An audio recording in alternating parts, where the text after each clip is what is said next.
Okay, welcome to podcast number 114.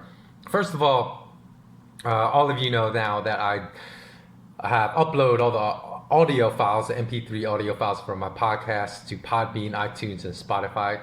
I believe they're downloadable on Podbean and iTunes. They're definitely downloadable on Podbean. So just search for SK Wealth Academy 3Cs podcast like ABC on Podbean and you'll easily find it, and you can go download the MP3 files there. Now, if they temporarily stop being uploaded, that's a consequence of my being domiciled in travel purgatory and not having the resources I need to upload everything. If you say what resources do you need to upload? Well, just think about it. You need access to good technology, which I don't have, and sometimes it could be kind of a pain. So once I'm able to return to my home base, if they stop getting uploaded, don't worry. I might have 7, 8, I might have 15 new podcasts to upload to those platforms, and you'll be able to once again download every single podcast I upload to YouTube on those platforms. And if in the meantime, just go to YouTube, my YouTube channel, SK Wealth Academy space podcast. So it's SK Wealth Academy, not underscore, but it's just space. Type in the space and then the next word podcast, and you'll find my channel on YouTube, and you can always find my podcast there. So, and before I get started, I want to thank all my Patreon supporters again. Thank you so much for joining this fight for free speech, for truth, for fairness and accuracy in news reporting around the world, because I will continue to expose the ruthless parasitic classes and their plan to subjugate all of us to a life of financial tyranny. No matter how hard they come at me, they're gonna have to kill me, literally kill me, before I stop talking about these issues. So if you'd all feel the same way I do about this subject, please consider supporting me at Patreon, patreon.com/SK Wealth Academy. Excuse me for a second. Okay. Has something in my throat. And as a patron, you'll receive a much higher level of discourse than even what I talked about in the last podcast, number 113, about all the things people don't know about China, gold, what their plan is going forward. And that higher level discourse is available exclusively to my patrons. You can receive all that for less than the cost of a cup of Starbucks coffee, even though I think Starbucks coffee is god awful. If you're a coffee lover like myself, you know there's much better coffee out there, much higher quality, that you can get for much cheaper than at Starbucks. So I also speak a lot about in these in the content available only to my patrons, the future coming global financial implosion, the steps you can take to preserve and even grow your wealth during this time, despite the objectives of the ruling class to confiscate our wealth. So before I get started, however, with the main topic of podcast 114, I want to revisit something I spoke about in the last podcast, number 113, of how I believe the Chinese government is playing Western nations about the severity of this viral pandemic, because I believe the severity is like 1/10 of what they're stating, and how this fear-mongering is raining economic destruction upon Western nations by getting all the leaders at the national level, the regional level, the state level, the municipal level, all to shut down economies and ruin small businesses, ruin restaurants, ruin the financial survival prospects of millions of people in America and hundreds of millions, if not billions of people around the world, all through a propaganda game. So Steve Bannon, who was once part of Trump's National Security Council, I can't remember if he was the National Security Advisor. I know he's part of the National Security Council in the past. He said people are going to be shocked. We're going to be shocked because, look, we have these defectors from the Wuhan BLS-4 lab in China that are now going to reveal how that virus was engineered by them and released as this kind of apocalyptic bane upon the world. Now, I can't believe that he's being blinded by his hatred for the CCP, not hatred for the Chinese people, but hatred for the CCP, and believing he's getting played, in my opinion, like a finely tuned violin to further the desired goals of the very entity he hates, the CCP, to further the goals of economic warfare against the West. Let me tell you why. Because first of all, okay, We all know that China surveils its citizens that more closely than any other nation in the world. Everywhere they go, there are CCTV cameras. Their smartphones are monitored for their location. They have, I believe, in China they have they have almost positive COVID contact tracing, so everyone's tracked as far as their whereabouts. And you don't think that they have targeted, that they identified every employee of the Wuhan lab that could embarrass them on an international scale if it came out they really engineered this virus, that they weren't tracking them? Come on. I mean, China's one of the hardest nations to defect from, but all of a sudden everyone's defecting so easily in a situation which is even easier to track the location of people because of the international flight shutdown, or the total amount of flights that have been greatly consolidated. It's not like we're living in normal times now, so it's become even far easier to detect people that are trying to defect from your country, and there's heightened security measures, greater difficulty traveling outside of China, but yet all these people all of a sudden are able to easily defect, like that virologist I spoke about in podcast 113 that left China because she said she feared being disappeared. I'm going to tell the American people the truth about what's really going on, but all she's doing, their truth, is fear mongering, elevating fear, returning states to economic lockdown. The same thing, right? If these employees of the Wuhan lab escaped, under these inescapable conditions, and then are outing China as engineering this virus. What does that do? Of course, that's going to heighten fear. That's going to cause more lockdowns in America and ruin. This is economic warfare, in my opinion, being executed to perfection by the CCP against Western nations, or against anyone they're involved in, like some trade war, economic war with. And they're doing it with zero financial cost to themselves. And they're using people like Bannon as pawns in their chess game, which is incredible to me, that someone cannot see beyond the thin veil of what's really the most likely story of what is happening with all these defections, right? And so, and not to mention, right, if it's really engineering lab, why is nobody talking about the fact that there's a BLS-4 lab also studying coronaviruses, also altering coronaviruses, and guess where? So if you haven't watched all my videos, podcasts, you don't know, because I've spoken about in the past. In Lombardy, what was one of the hardest hit cities initially in the entire world by the coronavirus, so the most deaths. I know it was due to their high percentage of elderly population, but also it was Lombardy. So why couldn't have, if it was engineered in a lab, why could it not have been engineered in Lombardy? It could only have been engineered in China, according to people like Bannon that have this like hatred for the CCP. So no, I'm saying like the CCP is this great government. I told you in the past that I would never want to live in China. So, but it's a fact that you can be blinded from seeing logical analysis by having this kind of tunnel vision focus where everything you interpret is to blame on a certain entity. You'll never get to the truth. And those are the people that are most easily played. China probably loves Bannon. Bannon is probably their best weapon against the West as far as economic lockdowns is concerned.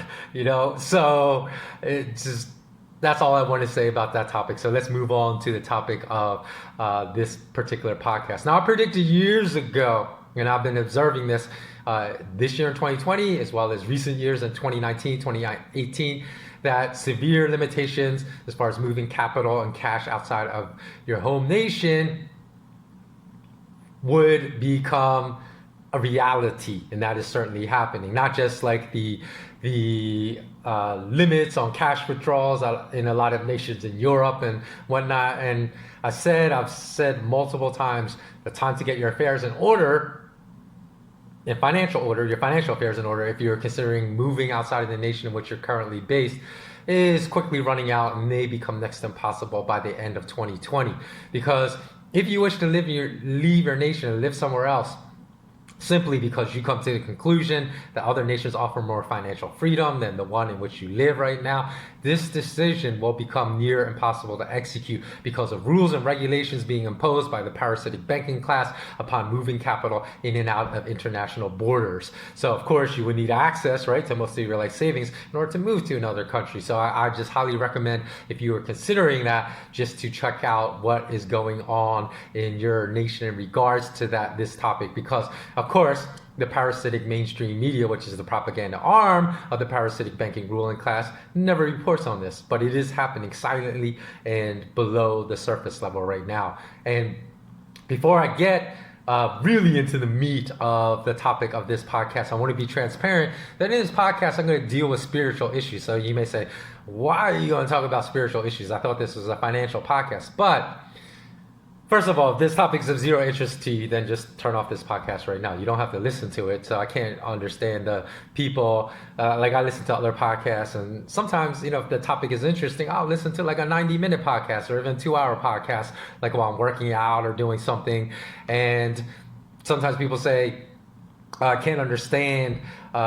You just wasted 2 hours of my time. No, be a rational, critical thinker. Just turn it off if it doesn't interest you. So I would say, again, if this topic doesn't interest you, you can turn it off. But there's a reason why I'm discussing this topic, because it really came out of a lot of thoughts I had of my negative experiences that have been a direct consequence of being a victim of this global enforced international travel ban and being shut out of my home nation for well over 110-15 days right now, because I believe the pandemic is about 5% as serious as being portrayed by world leaders, and that's the impetus for this particular podcast. But if you care nothing about topics of morality, spirituality, etc., then you can just tune out. Now in podcast 103, I want to review that because I spoke of how there were 3 parallel constructs that the parasitic ruling class have built in our world. And although there are only invisible boundaries that separate these constructs, right? There's no like walls that, like the wall between the Palestine areas and Israel. There's no walls separating people that are imprisoning people in these 3 physical constructs that exist. But the vast majority of us, unfortunately, choose to live in the physical construct that's the most confining construct that the parasitic ruling class deliberately engineered to kill our curiosity, to kill our intellect, to kill our human potential, to form loving, cooperative bonds with our communities, and by far is the most limiting, stifling, life and soul-sucking construct and draining construct. And that's where most of us live. And if you want to learn more about it, just go listen to my podcast 103. Now, the second construct is a very dangerous construct for us to explore. We're best avoiding it completely. It's one populated by some billionaires. I wouldn't even say it's most of the 0.1% of the wealthiest people. I would just say it's a very sparsely populated construct by just a few of even those billionaires that exist in the 0.1% of the wealthiest people in the world. And it's one that deals with constant human trafficking, child sex exploitation, human exploitation and suffering for corporate profits. It's a very dark, immoral world, and we don't want to really venture into that realm. The third construct is also very sparsely populated, but unfortunately it's very sparsely populated, unlike the second dark construct I just mentioned, because this third construct is one where we all should live. It's one where light, love, human potential dwell, and where we have the most freedoms. But most of us choose not to dwell in that construct because we can't see it. It's not that it's invisible, we just can't see that it exists.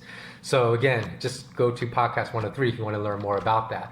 Now, there's a hip hop artist named Dax who released a song last month in which a few bars he dropped really made me think, and I only listened to that song once, and I'm paraphrasing what he said because I can't remember, but he basically said, if birth was death and dying was birth, what if this life wasn't God's gift but the devil's curse?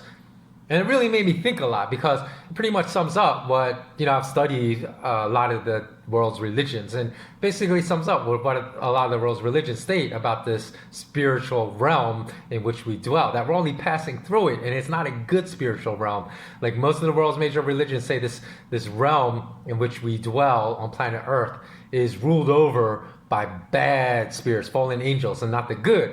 So that however long the time we spend on planet Earth, whether it's only 5 years because we die from leukemia as a child, or we live a very long and weathered life to 105 years old, that our time on this planet is only a blip in our lifetime of existence for our immortal souls.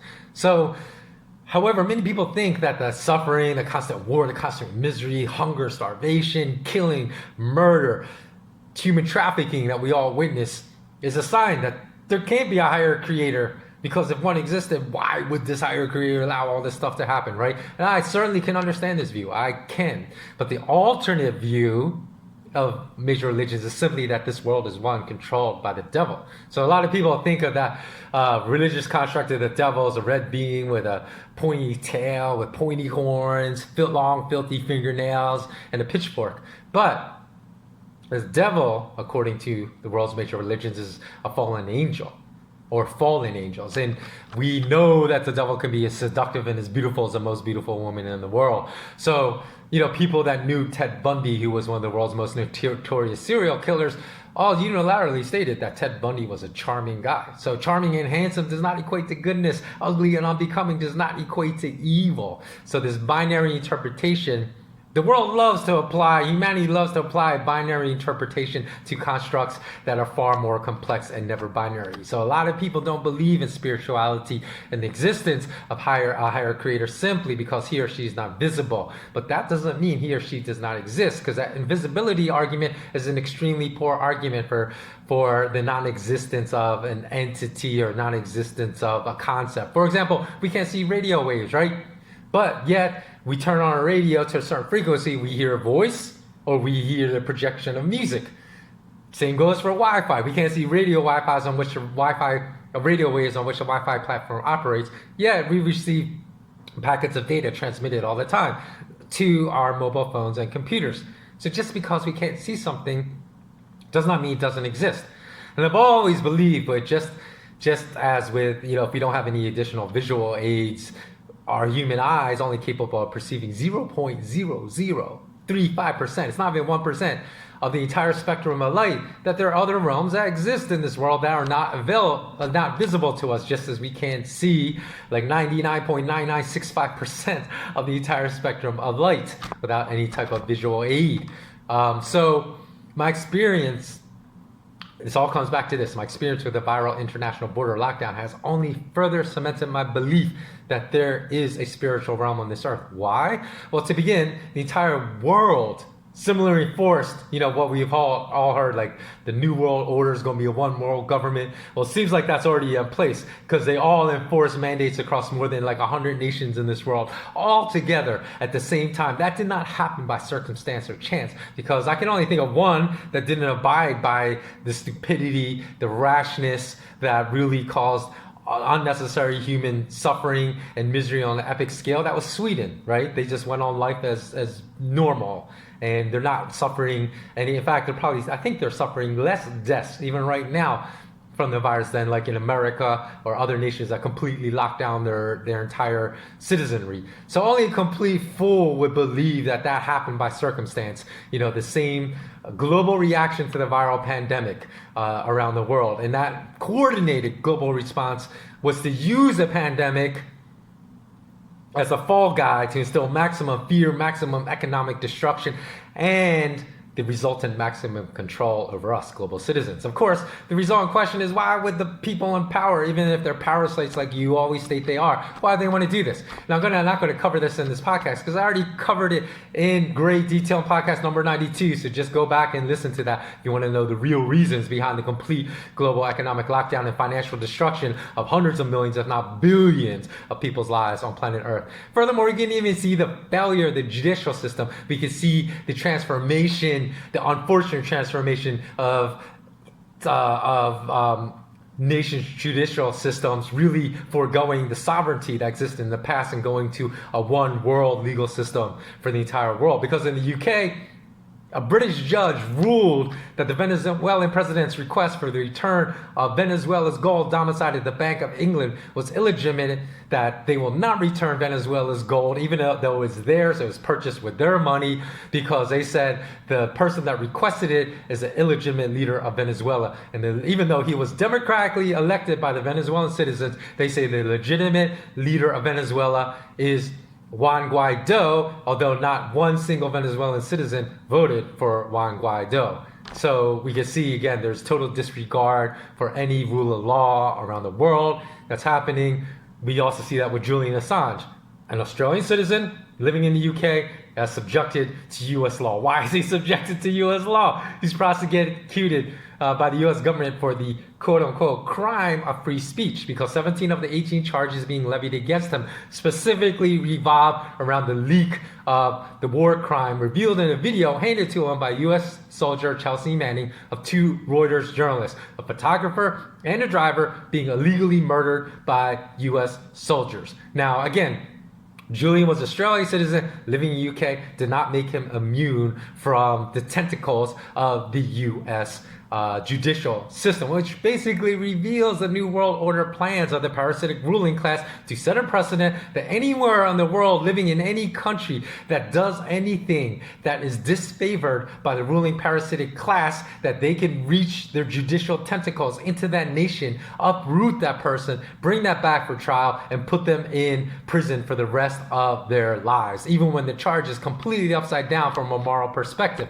In the case of Assange, the people that should have been charged with the crime, with the real crime of murder, with his soldiers that illegally murdered two Reuters journalists, but they're walking around free. Instead, Assange was labeled as a criminal for revealing the crime to the rest of the world. So again, this illuminates the desire of the ruling parasitic class to instill a construct of a single one world order legal system where again they can reach their tentacles into any nation and imprison anyone they want. So if you look at why the worst of the worst people in all of humanity, of all 7.8 billion people in this world, are all the ones in power, those regularly removing pints of blood from their bodies and reinfusing them with the blood of very young children. God knows where they're getting these children from in a process known as parabiosis. Yes, that's happening. Look it up. Those involved in abusing helpless, innocent children, both physically and sexually, which again involve the very wealthiest classes of humanity.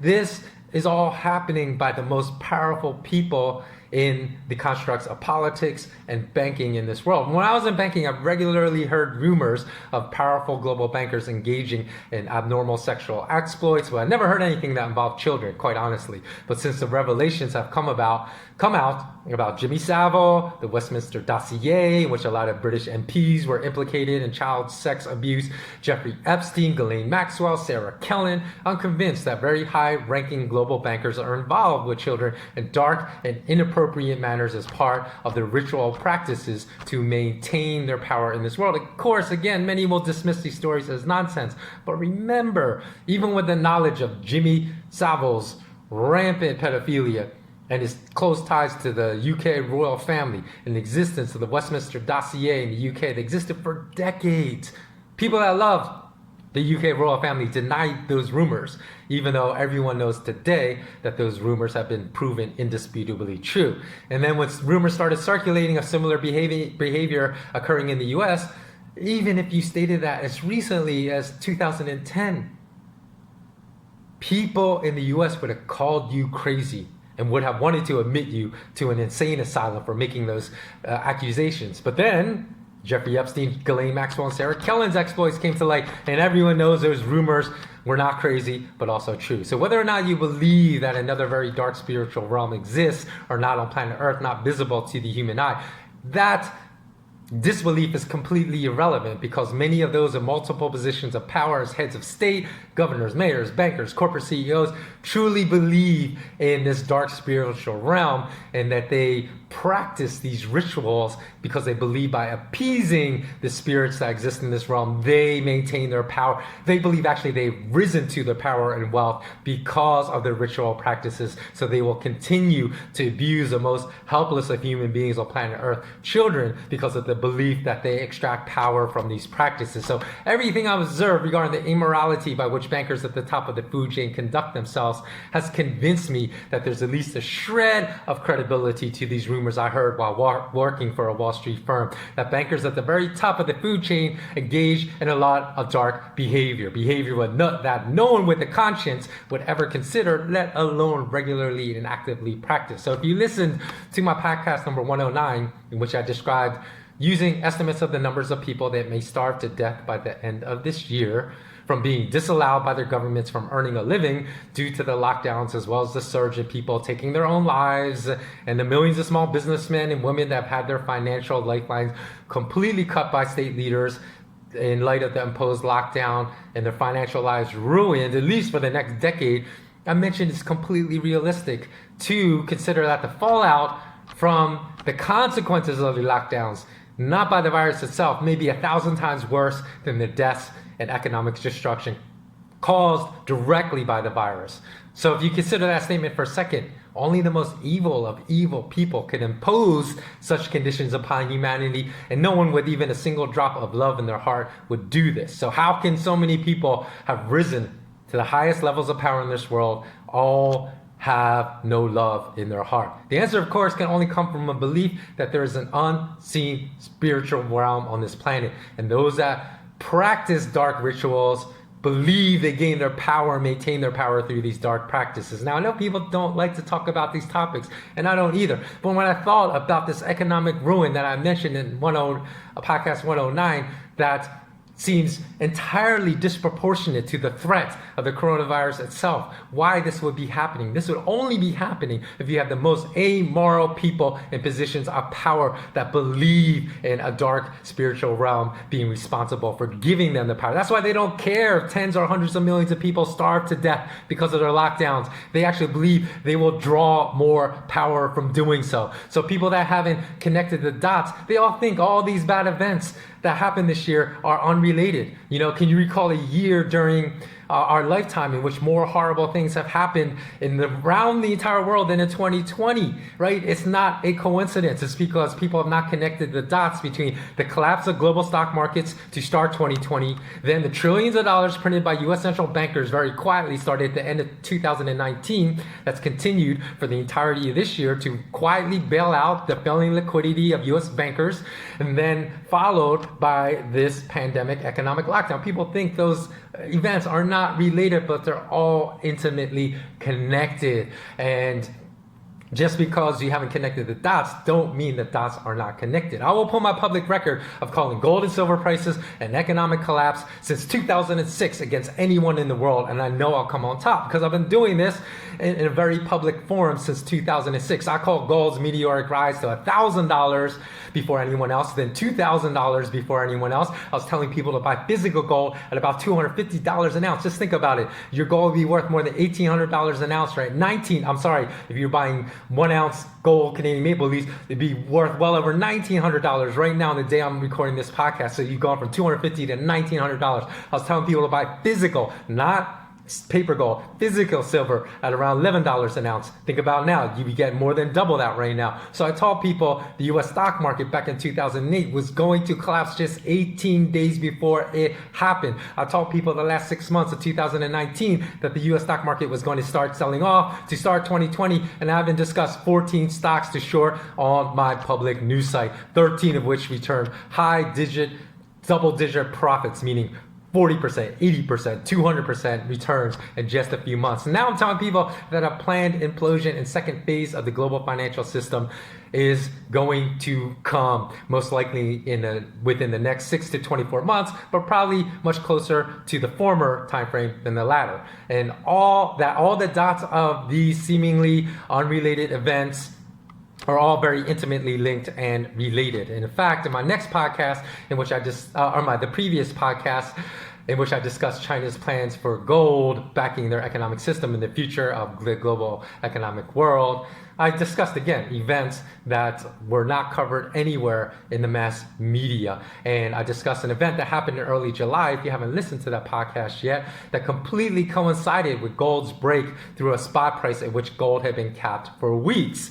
And again, my patrons all know about those prices that I said was capping gold, capping spot silver. And once it broke through that, which I said was going to happen in early July, and this is exactly what happened, that gold and silver prices would immediately rise very strongly, which they have done. So was it mere coincidence? I can't be sure that they're unrelated. I happen to think that they are related in some aspects. So go listen to podcast 113 if you haven't listened and don't know of the event I'm talking about. So things are in motion and taking place in the Eastern Hemisphere to cut off any reliance on the SWIFT, the Belgium-based but US-controlled SWIFT banking platform, as well as to stop fraud happening in gold futures markets in Asia. And so that's what is going on. And that's what I believe is responsible for gold and silver's recent spot price surge, as well as a physical price surge. So again, if you want to know like a more detailed analysis I provide every week, please just go become a patron. Sign up at patreon.com/SK Wealth Academy. So let me just conclude by saying, is there anyone else out there that understands my analogy of the invisible versus visible realm and why we've been conditioned to dismiss an invisible spiritual realm as a complete fairy tale, even though there are invisible realms that I've discussed that well over, 99.9965% of the light spectrum is not visible to us. Radio waves aren't visible to us, yet we know that they exist and we accept they exist. And though people say the physical manifestation of those invisible realms is proof that they exist, while there's no physical manifestation of spiritual realms that serves as proof, I would disagree with that contention, because I would argue from what I've seen in my time in the global banking industry that this isn't true, and especially in the response to the viral pandemic lockdown. We've witnessed that those that believe in these dark spiritual realms and engage in dark spiritual behavior repeatedly, time and time again, rise to the highest positions of power within the banking industry. Do you think that's a coincidence? Just reference IMF Christine Lagarde's occult rantings about the number 7. Former IMF chief Dominique Strauss-Kahn, his multiple abnormal sexual indiscretions and abuse of women under his authority, including Peroska Nagy, a Hungarian economist and a junior colleague at the IMF, who stated in response to DSK's sexual advances, to which he eventually submitted, quote, "In spite of my long professional life, I was not prepared for the advances of the IMF Director General. I didn't know what to do. I felt damned if I do, damned if I don't." So she eventually gave in. So again, it's not even that the physical manifestations of subservience to a darker spiritual realm by the very most powerful people in this world does not exist, because honestly, everyone knows that behaviors like DSK's happens in all industries. I'm not just in the banking one, but it's the physical manifestations of subservience to a darker spiritual realm that is more hidden in the upper echelons of banking and politics that simply remain unknown to us. So we say, oh, there's no physical manifestation, so that spiritual realm can't exist. But if you try to tell people that child sex trafficking rings infiltrated royal families, heads of state, and the most upper echelons of banking 20 years ago, again, people would have called you crazy. But today we know there's indisputable evidence that exists. So given that these are the proclivities of people running the world today that wield the most power, I think we all, unfortunately, must prepare for the very worst when the second phase of the global financial collapse is initiated. And that's how it will survive. Because I hope the very worst doesn't happen, but there's a high likelihood that the worst case scenario will be the one unleashed upon us within the next 2 years. So give me your comments below. Let me know what you think. And as always, remain intensely curious. Until next time, thanks so much for watching. Stay strong, stay beautiful.